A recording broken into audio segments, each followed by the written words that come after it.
Hello guys, నేను మీ శివ. Welcome to truth master. అసలు మోహన్ బాబు ఇంట్లో రాత్రి ఏం జరిగింది?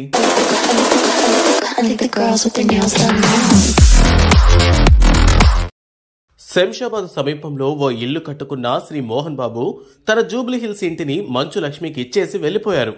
మంచు విష్ణు కూడా మోహన్ బాబుతో పాటే ఉంటున్నారు. మంచు మనోజ్ మాత్రం వేరేగా ఉంటున్నారు. ఇటీవలి కాలంలో వారి మధ్య సంబంధాలు సరిగా లేవని అందరికీ తెలుసు.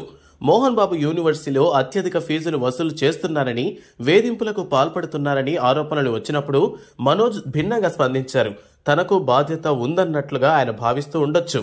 అలాంటిదేమీ లేదని మంచు విష్ణు మోహన్ బాబు వాదిస్తూ ఉండటం వల్ల అసలు సమస్య ప్రారంభమైందని అంటున్నారు.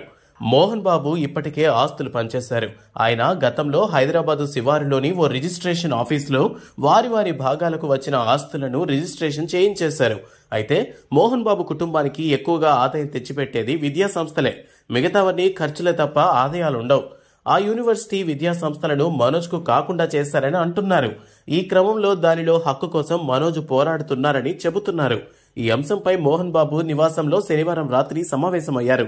మాట పెరగడంతో మోహన్ బాబు తన అనుచరుడు వినయ్ అనే వ్యక్తిని ప్రేరేపించి కుమారుడిని కొట్టించారని అంటున్నారు. దీంతో మనోజ్ పోలీసులకు ఫోన్ చేశారు. పోలీసులు రావడంతో తమపైన మనోజ్ దాడి చేశారని చెప్పారు.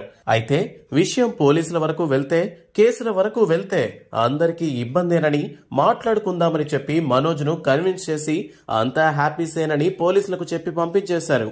కుటుంబ వివాదం కావడంతో పోలీసులు అంతకు మించి జోక్యం చేసుకోలేదని తెలుస్తోంది. అయితే ఈ వివాదం ఇంతటితో ఆగే అవకాశం లేదు. మంచు మనోజ్ ఆసుపత్రిలో చేరటంతో తదుపరి వ్యూహాన్ని ఖరారు చేసుకుంటారని అంటున్నారు.